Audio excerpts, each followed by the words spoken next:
우리 오늘 말씀 제목 한번 같이 읽어봅시다. 시작. 죽음으로 입학하라. 한 번만 더 읽어봅시다. 죽음으로 입학하라. 자, 옆 사람한테 우리 이렇게 인사해봅시다. 야, 너 죽어야 된대. 야, 죽어! 하냐? 죽어가 아니라 얘들아. 야, 너 죽어야 된대. 자, 한 번 더 인사합시다. 나도 죽을게. I kill you 하지 말고 얘들아. You die 이런 거 왜 하냐? I kill you, you die 아니고. 자, 좋습니다. I kill you, you die 똑같은 말이잖아. 생각해보니까 얘들아, 니네. 네, 좋습니다. 자, 여기서 지금 중1 자리 한번 손 들어볼까? 중1. 저 중학교 1학년이에요. 우리 몇 명이나 했어? 하나, 둘, 셋, 넷, 다섯, 여섯. 우리 6명이나 했지. 손 내리시고. 자, 우리 중1을 내가 안 거치고 저는 바로 지금 나이가 됐습니다. 혹시 있니? 없지요. 우리가 다 함께 중학교 1학년에 그 느낌을 우리가 전부 다 기억을 할 거란 말입니다. 누구 빼고? 우리 고3짜리들, 이 늙어 빠진 우리 고3들 빼고는 이제 대충 중1 때의 그 풋풋한 그 느낌을 기억을 할 거란 말이야.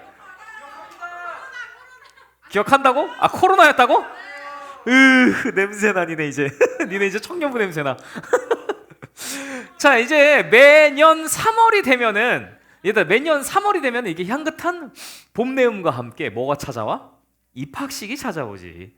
입학식이 찾아오면은 이제 우리 저기 아동부에 있던 이 태권도 도복 입고 얍얍 하던 우리 잼민이들 있지. 저 픽시 타고 다니는 우리 잼민이들. 얘네가 갑자기 교복을 입고 어느 날 입학식을 하기 시작합니다. 한껏 쭈구리가 돼갖고 이제 중학교에 입학을 하는 거야. 그때쯤에 이제 얘들아 너네도 어떻게 되는 거야? 그때 학생부 오는 거야 이제, 그치? 학생부에 와가지고 아동부 성령을 해서 맨날 이렇게 그날에 우리 주님께서 이런 거 하다가 여기 오면 갑자기 성령이 오셨다면은 내 예배 지금 어떻게 드려야 되는 거야? 내가 굉장히 어색하고 불안하고 뭔가 내 자리가 아닌 것 같고 이렇게 적응하기 힘든 이 상황을 우리는 경험을 전부 다 했습니다.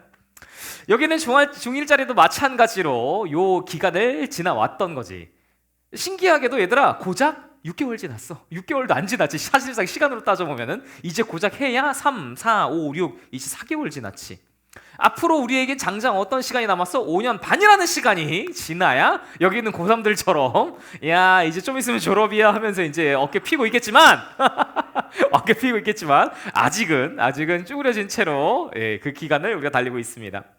맨 처음에 중학교를 갔던 때가 얘들아 너네가 기억을 하겠지만 처음에 중학교를 딱 가면 어때? 입학하면은 초등학교 때 그 이름만 알던 애들 이제 우리 같은 학교 와 있고 나랑 같이 친했던 애들 좀 와 있고 학원 다니면서 얼굴만 좀 알았던 애들 이제 같이 와 있고 중학교 보니까 이 학교 저 학교 초등학교에 막 이 학교 저 학교 흩어져 있던 애들이 전부 다 모여갖고 뭔가 뭔가 어색하고 조금 막 거리끼고 제 이름만 듣던 걔네 제 앞에 서야지 우리 이제 이거 하면서 학교 생활을 시작하게 되겠지. 아침마다 이제 너네가 지금 이거 교회 올 때처럼 평상복을 입고 꺼내 입고 다니다가 이제 중학교를 딱 입학을 하는 순간부터 이제 너네 아침마다 뭐 입어? 교복 입지. 아침마다 교복을 입는데 사실상 그때쯤에 입는 교복은 이상하게 우리 엄마는 돈을 아끼느라 교복을 좀 큰 걸 사주는 바람에 이상하게 이 교복은 제대로 맞지도 않고 우리가 아침마다 교복을 입고 학교를 가기 위해서 구두 니네 구두 안 신지? 그래 운동화도 신고 막 교복도 입고 뭐 명찰도 뭐 달려져 있고 하지만 사실 어제랑 오늘이랑 나는 다른 게 있어 없어? 없어. 초등학교 때 잠 하루 자고 일어나고 입학식 날 자고 일어나고 교복을 입는 그 아침에 나는 달라진 게 없단 말이야. 그런데 너네가 그 상태에서 이 어색한 교복을 입고 학교를 가기 위해서 버스를 타고 버스 카드를 딱 찍으면 딱 뭐라고 나와? 삐빅? 청소년입니다. 학생입니다. 라고 나오겠지. 자, 이것처럼 너네가 어제랑 오늘이랑 사실 나는 변한 게 있어 없어? 없어. 난 여전히 초딩 같고 내 친구들 여전히 초딩처럼 놀아. 그런데 중학교에 올라와서 입학식을 하고 이제 교복을 입고 학교 다니는 순간부터 세상이 어른들이 이제 우리를 뭐라고 부르냐면은 야, 너 이제 청소년이구나 라고 부른다는 거지. 즉 세상이 우리를 법정적으로 뭐라고 여기는 거야? 너네 이제 어린이 아니야. 너네 이제 애들 아니야. 너네 이제 초딩 아니야. 라고 이제 말을 한다는 거야. 자, 이것처럼 우리가 세례를 통해서 나는 변한 게 없는데 왜 나한테 그리스도인이라고 하는 거지? 라는 요 개념을 오늘 우리가 요 말씀을 통해서 요 입학식이라는 개념을 가지고 좀 우리가 한번 살펴볼까 합니다. 자, 우리가 오늘 읽었던 빡카 이제 나오네. 야, 이 로마서 5장은 요 6장 우리가 오늘 읽었던 본문은 로마서 6장이고 요 전에 있던 로마서 5장까지 어떤 내용이 계속 나오냐면은 율법에 대한 내용을 계속 논증하는 거야. 율법이 이러한 거냐 저러한 거냐, 율법이 이러한 기능이 있다. 거기서 말하는 로마서 5장을 통해서 율법의 기능, 순기능, 율법이 이것 때문에 생긴 거야 라고 바울이 말하는데 그게 뭐야? 바로 기준이야. 기준. 따라합니다. 기준. 죄의 기준을 알게 함으로 우리가 어떠한 죄인인지를 알게 했다라는 거지. 예를 들어서 우리가 어떠한 죄의 기준이 없을 때는 그거를 넘어가도 그게 죄인지 아닌지 우리가 잘 몰랐어. 그런데 죄라는 기준을 딱 세워놓고 나니까 자, 이제 이거 넘어가면 안 되는 거야 라고 이제 율법을 통해서 이스라엘 사람들한테 알려줬던 거야. 자, 우리가 어릴 때 얘들아, 너네가 밖에 나가고 다른 어른들 혹은 친구들이랑 이렇게 밥 먹다가 자, 어른들 식사 안 했는데 너네 밥 숟가락 먼저 먹고 밥 먹어서 파파파파 막 말하면서 밥 먹고 이러면 어른들이 뭐라 그래? 아하, 이거 가정교육을 못 받았구나 라고 하겠지. 우리가 욕먹는 거야? 아니, 부모님이 욕먹어. 우리가 어릴 때 가정교육을 받아야 하는 이유 중에 하나는 뭐냐면 얘들아, 우리가 사회에 나가갖고 다른 사람들을 만나고 뭔가 친구들과 관계를 형성하기 전에 옳고 그름에 대한 기준을 어디서부터? 가정에서부터 먼저 배워야 되는구나. 그래서 어릴 때 뭐 예를 들어 엄마랑 아빠가 야, 너 어디 엄마가 아빠랑 식사를 안 했는데 너 먼저 숟가락을 들어 하고 혼내는 게 이걸 얘를 정죄하기 위함인 거야? 아니지. 이거 뭐 하기 위한 거야? 얘한테 이 룰과 이 규칙, 이 기준을 알려주기 위해서 엄마 아빠가 가정교육을 하는 거지. 이 가정교육의 목적은 뭐냐면은 야, 최희안, 너 감히 아빠가 밥 숟가락을 안 들었는데 새끼 네가 밥 숟가락을 들어? 새끼 너 오늘부터 내 아들 아니야. 이거 하려고 그러는 거야? 아니지. 그럼 나 미친놈이지. 나 친아빠 아니겠지. 이걸 하는 이유는 딱 하는 거야. 뭐야? 밖에서 그러면 안 되는 거야. 이 기준을 알려주기 위해서. 이 율법을 이 바울이 자꾸 초등교사라고 비교하는 이유도 이거겠지. 얘들아, 율법의 기준을 자꾸 세워놓는 이유가 뭐냐면 이거 넘어가면은 죄다, 이거 넘어가면 안 된다 라는 이 기준을 알게 하기 위해서 우리가 이 율법을 배운 것이다 라고 이야기를 하는 거지. 이렇게 5장이 끝나고 나서 6장 1절부터 이제 뭐라고 기록되어 있냐면은 그러면은 우리가 은혜를 더하게 하려고 죄에 거하겠느냐라고 바울이 반문하는 거야. 여기서 5장에 있는 율법을 통해서 말하고 있는 게 뭐냐면은 자, 얘들아 봐봐. 여기 있는 이 줄이 자, 요 율법이라는 선이 기준이야. 이걸 넘어가면은 죄인인 거야. 그런데 하나님께서 이 율법을 넘어선 죄인들을 용서해 주셨대라는 걸 말해 주니까 어떤 금쪽이들이 이런 질문을 할 수가 있지. 그래? 그러면 이 죄를 알게 되면 알게 될수록 내가 얼마나 죄인인지를 알 수 있는 거네. 내가 얼마나 큰 은혜를 받았는지 알 수가 있는 거네. 오케이. 그러면은 죄를 실컷 한번 지어보자. 죄를 마음껏 지어서 내가 얼마나 큰 은혜를 받았는지 한번 누려보자. 말이 안 되지, 얘들아. 그러니까 바울이 뭐라고 하는 거야? 얘들아, 너네가 얼마나 죄인인지를 꼭 알아야만, 꼭 똥을 찍어 먹어봐야만 그게 얘들아 그 똥인 줄 알겠니? 얘들아, 율법을 정해놓고 얘들아 그걸 넘어가면 죄인이야. 그러니까 그 죄인임에도 불구하고 받았던 은혜를 기억하자라는 거지. 우리가 그 죄 가운데 계속 퍼질러 있으면서 히히 은혜지롱 우리 이거 하자고 지금 이 율법을 주신 게 아니다 라고 말하면서 바울이 뭐라고 이야기를 하냐면 그러면은 그리스도인은 도대체 무엇이냐? 그리스도인은 도대체 무엇이냐에 관한 내용을 바로 오늘 본문 6장 3절부터 시작을 하는 거지. 자, 그리스도인들이 무엇이냐? 그리스도인들이 도대체 뭐 하는 사람들이냐? 따라합니다. 그리스도와 함께, 자, 크게 따라합니다. 그리스도와 함께 죽고 다시 산 사람. 그 사람들을 우리는 그리스도인이라고 합니다. 자, 오늘 본문 3절부터 우리 같이 한번 크게 한번 읽어봅시다. 시작.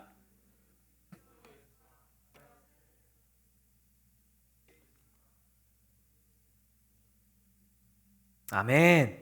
바울이 뭐라고 하냐면 얘들아, 너네 어떻게 죄에 계속 거하겠냐? 너네가 어떤 인간이냐면 우리가 이제 어떤 자격과 어떤 신분을 얻었냐면 우리 그리스도인이 된 건데 그 그리스도인들의 첫 번째 특징 뭐냐면 그리스도 예수와 함께 합하여 그의 죽으심과 합하여 세례를 받은 줄 알지 못하냐? 얘들아, 너네 기억 안 나? 너네 세례 받았잖아. 바울이 이 세례에 관해서 상기를 시키는데 세례에 관해서 말하면서 너네 그의 죽으심과 합하여라고 이야기를 합니다. 여기서 우리나라 말로 하파이어라고 번역되어 있는 이 헬라어 원문은 따라합니다. 에이스. 요 에이스, 하파이어라고 번역되어 있는 헬라어 원어 에이스 안에는 어떤 의미가 같이 담겨 있냐면은 어디 안에, 인투, 어디 안에라는 의미가 함께 담겨 있습니다. 그러면 우리가 이 의미를 통해서 뭐라고 지금 이야기를 하고 있는 거냐면은 바울이 야 너네 그리스도의 죽으심 안에 들어와서 세례를 받았잖아. 그리스도의 죽으심 안으로 들어왔잖아. 라고 지금 바울이 이야기를 하고 있는 거지. 얘들아, 전도사님이 학교를 이제 다니잖아. 대학교를 지금 대학원을 다니고 있잖아. 그러면 전도사님이 아침에 딱 어떻게 출발을 하냐면은 집에서 자전거를 타고 딱 출발을 하는 거야. 이 자전거 얘들아 본 적 있지? 이 자전거를 타고 전도사님이 딱 출발을 해. 그래서 시내에서 이 자전거를 따릉따릉 밟아갖고 어디까지 가는 거야? 이천역까지 가는 거야. 이천역까지 가고 이천역에서 지하철을 타고 판교까지 가는 거지. 판교에서 광역버스를 타고 다시 저기 대학교 앞까지 가는 거야. 자, 이 여정 가운데에 전도사님이 어딘가에 가기 위해서 어떤 목적지를 가기 위해서 지하철을 탔다가 혹은 버스를 탔다가 이렇게 타는 것을 옮겨 다니지. 자, 내가 어느 목적지를 가기 위해서 나는 지하철 안으로 들어갔을 뿐인데 지하철이 스르르 옮겨져서 나를 옮겨다 줬을 뿐이고, 버스 안으로 들어갔을 뿐인데 버스가 내가 원하는 목적지에 따라서 같이 옮겨갔을 뿐이지. 운전도 하지 아니하고 전사님 가갖고 뭔가 지휘를 하거나 그런 것도 없이 그저 그 안으로 들어갔을 뿐인데 나는 어디에 도착했다고? 내가 원하는 목적지에 도착하게 된다. 자, 그렇다면 그리스도인들의 목적지는 어디냐? 우리가 그리스도의 죽음 안으로 들어왔다면은 우리도 이 안에서 가고자 하는 예수 그리스도께서 가셨던 목적지가 있을 거 아니야. 그 목적지가 어디냐? 바로 부활이라는 겁니다. 자, 이 죽음으로 그러면 이제 어떻게 들어가는 거냐? 우리가 버스를 탈 때, 지하철을 탈 때는 버스 카드 삑 찍고 들어가는 거 오케이 알겠는데 예수 그리스도와 함께 죽음으로 어떻게 들어가냐? 이것을 설명하기 위해서 6장 4절부터 우리 같이 한번 읽어봅시다. 시작! 그러므로 우리가 그의 죽으심과 합하여 세례를 받음으로 그와 함께 장사되었나니 이는 아버지의 영광으로 말미암아 그리스도를 죽은 자 가운데서 살리심과 같이 우리로 또한 새 생명 가운데서 행하게 하려 함이라. 5절 같이 읽습니다. 만일 우리가 그의 죽으심과 같은 모양으로 연합한 자가 되었으면 또한 그의 부활과 같은 모양으로 연합한 자도 되리라. 아멘. 이 말씀이 조금 헷갈릴 수 있어서 전도사님이 현대인의 성경으로 가져왔거든요. 이거 전도사님이 다시 한번 읽어줄게. 현대인의 성경 눈으로 따라가면서 읽습니다. 우리는 그분의 죽으심과 연합하는 세례를 받음으로써 그분과 함께 묻힌 것입니다. 이것은 그리스도께서 죽은 사람 가운데서 아버지의 영광으로 살아난 것처럼 우리도 새로운 생명 가운데서 살도록 하기 위한 것입니다. 그리스도의 죽으심으로 우리도 함께 죽었다면 그분의 부활하심과 함께 우리도 틀림없이 부활하게 될 것입니다. 아멘. 현대인의 성경으로 보면 의미가 조금 더 명확하지. 뭐라고 나와? 우리는 그분의 죽으심과 연합하는 세례를 받음으로써 그분과 함께 어떻게 됐다고? 묻힌 겁니다. 라고 이야기를 하고 있는 거야. 자, 이걸 통해서 보자니 아하, 그러면은 침례를 받는다는 게 그럼 어떤 의미야? 그분과 함께 죽었다라는 거구나. 아, 이거 장례식이구나. 이로써 우리는 그리스도와 함께 죽었다라는 이 사실을 우리 믿음으로만 아니라 믿음을 넘어서 우리 육신으로도 경험하고 체험할 수 있는 확증되어지는 경험이 생기는 거지. 침례를 통해서. 이렇게 죽은 자들을 향해서 4절 5절에 바울이 계속 이야기를 하는 거야. 뭐라고 얘기해? 너네가 만약에 예수 그리스도랑 같이 죽었잖아. 예수 그리스도의 죽으심 안에 들어왔잖아. 그럼 그리스도께서 가셨던 목적지 어디? 부활을 향해 너네도 같이 가게 될 거다. 그날에 너네도 부활에 같이 일어나게 될 거다라고 이야기를 하는 거지. 만약에 그런데 예수께서 이럴 수가 있어. 부활이 사실 거짓말이네? 얘들 이러면 어떻게 되는 걸까? 예를 들어 우리가 예수 그리스도라는 그 버스를 탔어. 그런데 우리가 생각한 목적지가 달라. 알고 보니까 그리로 안 가셨네? 이렇다 그러면 우리 큰일 나는 거겠지. 자, 만약에 너네가 코인을 샀어. 그럴 일은 없겠지만 너네가 코인을 샀어. 자, 이번에 코인을 샀는데 요 코인의 소식을 듣자 하니 지금 개당 50원짜리인데 이게 상장하고 나면 개당 100만 원까지 올라간다라는 거야. 얘들아, 보통 이런 소식이 들리면 얘들아, 이런 소식을 너희한테 알려줄 사람이 있을 것 같아? 없어. 그 사람은 자기 배부르느라 바빠. 이거 너네한테 알려주는 이유가 뭐야? 사기꾼이야. 그러니까 절대 믿지 말고. 자, 이 사람이 어느 날 너희한테 와가고, 자, 50원짜리인데 상장하면은 100만 원까지 간다라고 이야기를 하는 거야. 그런데 우리는 아차차 잘 피해 갔는데, 어머나, 우리 아버지들께서 퇴직하고 퇴직금을 전부 다 여기다 꼬라 박으셨네. 자, 이걸 믿고 공무원으로 은퇴한 우리 아버지가, 어허허, 그래, 나 공무원에, 그럼 나 은퇴한 은퇴자금으로 한번 투자를 한번 해볼까? 아버지께서 이거를 1,000만 개, 5억 원어치를 무려 구매를 하셨습니다. 그러면서 아버지가 이제 꿈을 꾸시는 거야. 어떤 꿈을 꿔? 이야, 나 이제 10조 부자가 되는구나. 나 이제 저 1,000만 개가 개당 100만 원씩 뛰게 되면 나 이제 10조 부자가 되겠구나. 감당할 수 없는 부를 내가 한번 누려보겠구나. 그래서 우리 아버지가 우리 몰래 딱 사시는 거야. 자, 50원짜리가 상장하기 전에 딱 이제 구매를 했습니다. 몇 개? 1,000만 개를 구매를 했어요. 그래서 상장하는 딱 그 당일날 상장을 딱 대하고 발표되는 걸 딱 봤더니 가격이 얼마까지 떨어졌어? 2원까지 떨어졌어. 와호! 그러면 우리 아빠가 구매한 게 몇 개? 1,000만 개. 5억 원어치를 구매했는데, 자, 이 5억 원이 이제 어떻게 되는 거야? 2천만 원 되는 겁니다. 즉, 우린 이걸 두 글자로 뭐라 그래? 개털이라고 합니다. 개털 됐습니다. 자, 이것처럼 얘들아, 우리가 뭔가를 믿었는데 그 결과가 잘못됐다라고 하면, 얘들아, 이걸 믿을 만한 가치가 있어 없어? 없지. 얘들아, 이거 사면 되는 거야, 안 되는 거야? 안 되는 거야. 얘들아, 우리 만약에 예수 그리스도께서 부활하신 게 만약에 거짓말이라면, 그게 진짜가 아니라면은, 얘들아, 우리 예수 그리스도라는 코인에 탑승하면 돼, 안 돼? 안 돼. 그런데 감사하게도 성경적인 논증, 망한 거야, 망한 아빠야. 자, 성경적인 논증에 따라서 예수 그리스도께서 죽고 부활하셔서 육신으로 부활하셔서 성경의 기록과 각 문헌에 따르면 예수 그리스도께서 부활하신 게 사실이라는 겁니다. 어떤 사람들은 이런 말을 하지. 사실은 기절하신 거야 라는 이야기를 하지. 사실은 죽으신 게 아니라 기절하신 거야. 그런데 성경에 따라 보니까 뭐라고 되어 있어? 예수 그리스도의 옆구리를 무엇으로 찔렀다고? 창으로 찔렀다고 나와 있지. 피와 물이 분리돼서 나왔대. 이 말이 뭐야? 죽어서 혈장과 혈구가 분리됐다는 이야기야. 죽은 게 확실하시네. 그러면 사실 제자들이 그러면 무덤에 와갖고 시신을 훔쳐갖고 그냥 이 사람들이 도망갔던 거 아니야? 그래놓고, 야, 우리 스승님이 부활하셨어. 헤헤, 니넨 본 적 없지? 우린 봤지롱. 자기 스승의 시체를 훔쳐가고 얘네가 그런 거 아니야? 라고 어떤 사람들이 이런 반론을 제기하지. 여기에 대해서 우리가 얘기를 해줄 수 있는 게 이걸 얘기해 줄 수 있어. 뭐라고 할 수 있어? 야, 그러면 너네는 인생이 너네가 따라가는 스승의 시체를 훔쳐갖고 걔네가 부귀영화를 누린다거나 걔네가 생각하고 말했던 나라의 전복을 했다거나 이러면 우리가 납득을 하지. 걔네가 만약에 그래, 그럼 너네가 주장하는 대로 예수의 제자들이 예수의 시신을 훔쳐가지고, 야, 우리 스승이 부활했어 라고 거짓말을 했다 쳐보자. 그럼 그들의 말로가 어떻게 됐냐? 자, 야, 우리 스승의 시신을 훔쳐갖고 우리 사람들한테 우리 스승님이, 예수님이 부활했다고 거짓말하자. 근데 그거 왜 하는 거야? 우리 십자가에서 거꾸로 매달려서 죽으려고. 얘들아, 납득이 안 되잖아.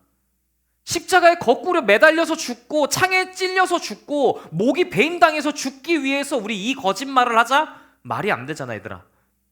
논증에 의하면은, 얘들아, 제자들이 이 거짓말을 한 거야, 아닌 거야?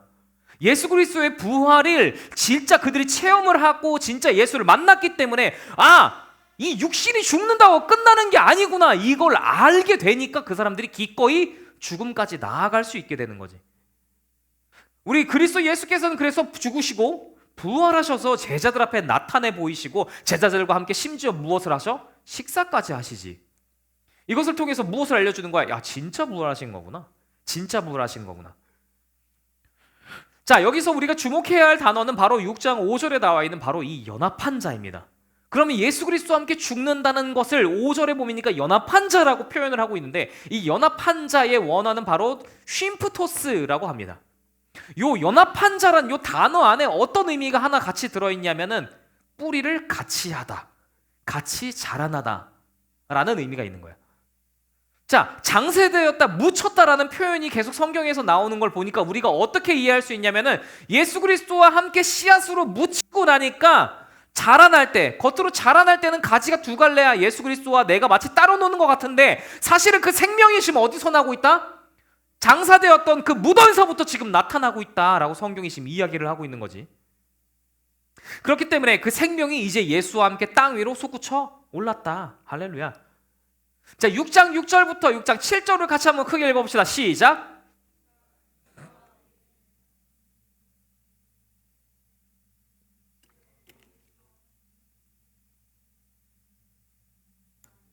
이는 죽은 자가 죄에서 벗어나 의롭다 하심을 얻었습니다. 아멘.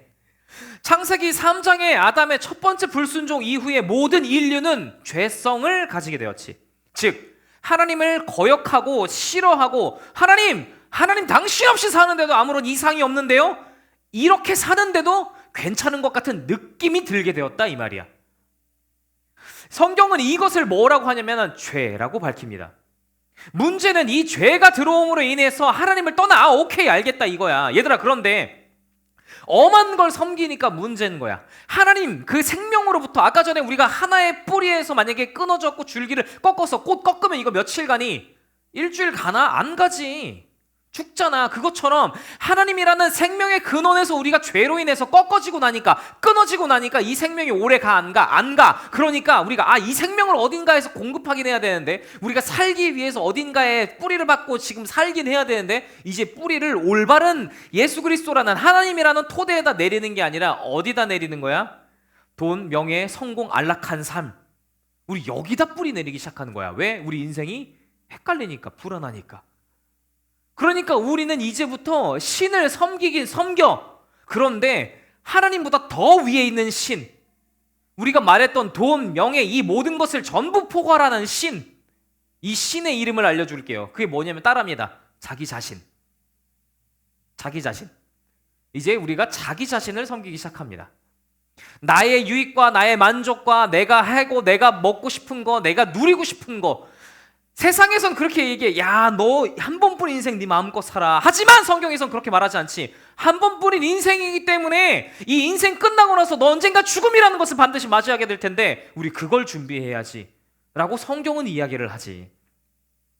이 죄가 끌고 가는 추상적인 개념으로 그냥 괜찮나 보다 하는 이렇게 끌려가는 게 문제가 아니라 그렇게 끌려가서 그러면 그 도착점이 어디냐 이거야.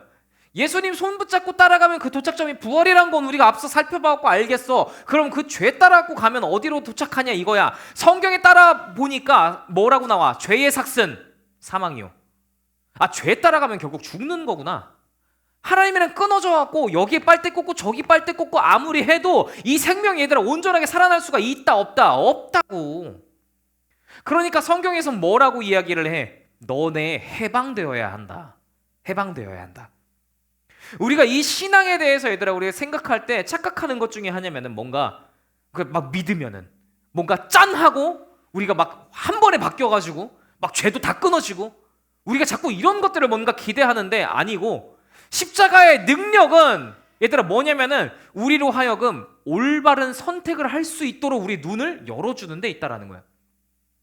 십자가의 능력으로 말미암아 이제 죄의 멍에가 우리에게 끊어지면은 우리가 이제 올바른 선택, 하나님 아니야 나 이거 이대로 가다가는 내 생명이 끊어질 걸 알기 때문에 나 이제 돌이켜서 나 하나님을 선택할래 라고 하는 이 하나님을 선택하는 것을 우리가 이제 우리 스스로 우리 자아로 선택할 수 있다라는 거지. 자, 죄수들이 감옥에 갇히고 나서 이 사람들이 나올 수 있는 방법이 이제 여러 가지가 있지만 뭐 사면도 있을 것이고 그냥 만기에서 출소하는 것도 있겠지만 우리나라에는 바로 보석제도라는 게 있습니다.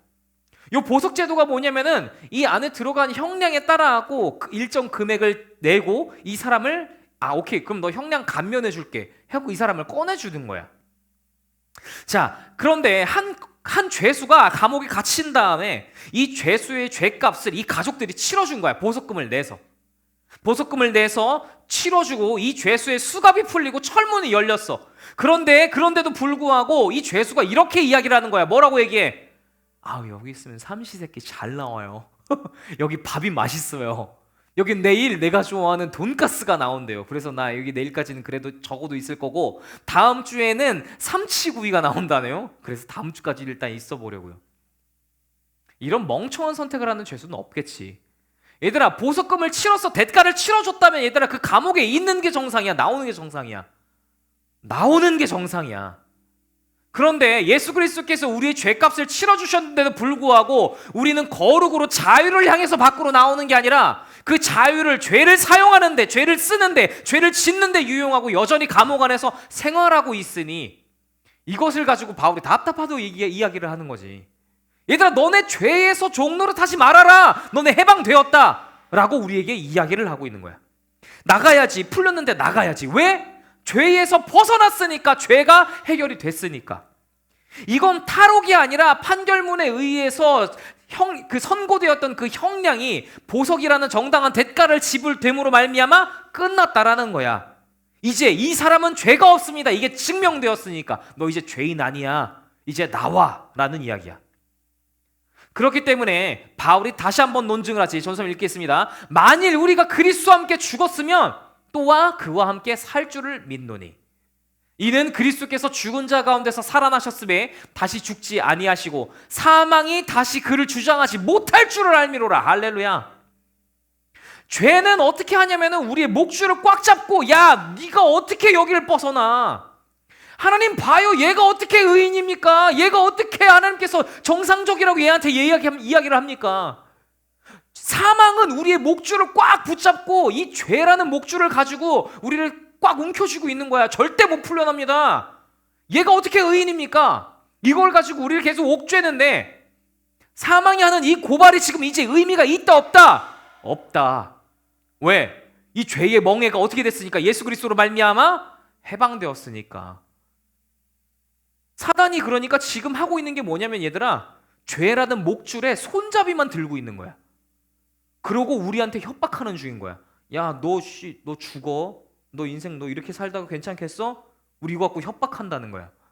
그런데 사실 우리 목줄이 어떻게 됐다고? 풀렸다고. 그러니까 이 죄의 종노릇을 하지 말아라. 하지 말아라. 너네 불안한 인생 너네 그대로 안 살아도 된다. 세상이 성공하지 못하면 실패한 거라고 말하는 인생 너네 그거대로 안 살아도 괜찮다. 세상이 말하는 저 꼴 너네 그거대로 안 살아도 괜찮다. 하나님께서 우리를 창조하신 목적에 따라서 예수 그리스도로 말미암아 기뻐하고 하나님을 찬양하는, 얘들아, 너네 하나님 그렇게 하나님 못 믿겠니? 내가 이 만물을 다 지었는데 너네 나 진짜 너 이 나를 못 믿겠니? 라고 하나님께서 우리 삶에 계속 말씀하고 계신다고. 나 한번 믿어줘. 나 한번 믿어봐봐. 하나님께서 이 말씀 우리에게 계속 하신다는 거지. 자, 더 나아가서 이제 바울이 이 죽음이라는 개념을 설명하는데, 이 두 가지, 이 부활이라는 개념 안에서 죽음을 두 가지로 설명을 합니다. 첫 번째, 따라합니다. 미래에 겪게 될 육체의 부활. 첫 번째로 설명하는 거는 마지막 날. 얘들아, 이 세상 끝나는 날이 언제야? 우리 주님 다시 오시는 날. 우리 예수님 다시 오시는 날. 예수님께서 승천하시면서 제자들한테 이렇게 약속을 하신 거야. 내가 언젠간 다시 온다. 너네 그때 기다려라. 예수님께서 승천하시면서 다시 오신 날을 약속하시고, 그날 성경에 기록된 대로 뭐라고 기록되어 있냐면, 그날 어떻게 된다? 모든 죽은 자들이 부활하게 될 거야. 바다도 그 시체를 내어줄 거고, 땅도 그 묻힌 자들이 죽었던 그 시신을 내어줘서 우리에게 육체의 부활을 하게 할 거다. 바울이 말하고 있는 첫 번째 부활의 개념은 바로 이 육신의 부활. 자, 그 다음 두 번째 부활의 개념은 뭡니까? 오늘날 경험할 새 생명. 따라합니다. 새 생명. 이제 죄와 사망이 우리를 쥐고 흔들 수 없으니까, 이제 그 속박과 굴레에서 해방되었으니까 우리가 이제 무엇을 얻었다고 하는 거야? 자유. 새 생명을 얻었구나. 예전에는 죄에 나의 욕심이, 나의 욕망이 저리로 끌고 가면 그냥 끌려다녀야 되는 인생이었는데, 이제는 예수 그리스도의 십자가를 믿는 믿음으로 말미암아 이제 해방되었다는 이 사실이 우리에게 확증되는 순간부터, 안 따라가도 되는구나. 저거대로 안 살아도 되는구나. 나 그러면은 그리스도를 따라서 살기로 작정하고 이 선택을 할 수 있게 된다는 거야. 이것을 뭐라고 설명해? 새 생명. 고발할 이제 건덕지가 없다라는 거야. 죄와 사망이 가지고 있었던 유일한 무기는 딱 하나야. 뭐야? 너 죽어. 이거 하나야. 너 죽어. 너 죽는다. 이거 하나였어. 그런데 이 죽음을 어떻게 했어? 예수님이 밟아버리셨어. 이 죽음에 대한 권세를, 사망의 권세를 예수님께서 밟아버리시고 나니까 이제 사망에 쓸 수 있는 무기가 있어 없어? 얘들아, 없어. 이제 사망에 쓸 수 있는 무기가 없어. 그러니까 우리는 이제 의로운 삶, 즉 하나님을 찬양하고 예수 그리스도로 말미암아 예배하고 성령의 임재를 경험할 수 있는, 유지할 수 있는 이 삶으로 새 생명을 얻게 되었다라고 이야기를 하는 거지. 그렇기 때문에 기독교의 신앙은 무엇으로 완성됩니까? 바로 예수의 죽음과 부활로 완성이 된다라는 겁니다. 자, 그러면 이제 한번 물어봅시다. 자, 왜 예수님이 죽으셨나요? 나의 죄를 대속하기 위하여 죽으셨습니다. 오케이. 그러면 이 죽음이라는 개념이 도대체 왜 그렇게 중요합니까? 인류 최초의 타락 이후에 모든 인간은 하나님을 떠나 사는 것이 괜찮은 것처럼 느껴지게 되었다. 우리가 이것을 뭐라고 하기로 했지 아까? 죄라고 말하기로 했지. 하나님께 붙어 있어야 생명을 공급받는 인생이 하나님부터 끊어지니까 결국 죽는 결과로 가게 되어 있는데, 그렇다 그래서 인간이 이 생명의 근원을 알았다고 해도 얘들아 하나님한테 갈 수 있느냐? 없다 이거야. 얘들아, 여기서 우리가 지식적으로 동의하고 어디서 공부하고 열심히 안다고 해서 우리가 새 생명을 얻을 수 있냐? 없다 이거야. 그러니까 사망이 우리의 목줄을 딱 잡고 있는 그 상황에서 우리가 벗어나기 위해서는 우리가 오늘 성경에서 살펴왔던 것처럼 무엇을 해야 된다고? 그리스도와 함께 죽어야 된다라는 거야. 얘들아, 우리가 산불을 끄는 방법이, 전도사님이 이제 헬기 타고 할 때 산불을 끄는 방법 중에 물을 뿌려서 끄기도 하고 뭐 여러 가지 방법이 있지만 가장 명확한 방법 중에 하나가 뭐냐면은 산불이 넘어오는 그곳 있잖아. 그곳을 먼저 태워버리는 거야, 일대를. 그러니까 내가 먼저 산불 질러야지 이 말이 아니라 산불이 넘어오고 있는 그 라인을 따라서, 이 라인을 따라서 불을 그냥 싹 질러버리는 거야, 두껍게. 그러면은 불이 내려오다가 이미 불이 지나간 자리에 탈 게 있어 없어? 없지. 그럼 글로 불이 내려올 수가 있어 없어? 없지.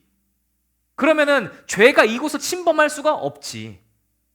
이 말인즉슨 우리가 죄로 인해서 심판을 받아야 하는 존재인데 우리의 심판이 예수 그리스도 안에서 지나갔다라는 거야, 이 산불처럼. 그러면은 그 죄로 말미암은 사망이 주는 심판이 우리를 덮칠 수 있어 없어? 없어. 왜? 지나갔으니까. 이미 경험했으니까. 끝났으니까. 이미 죽었으니까.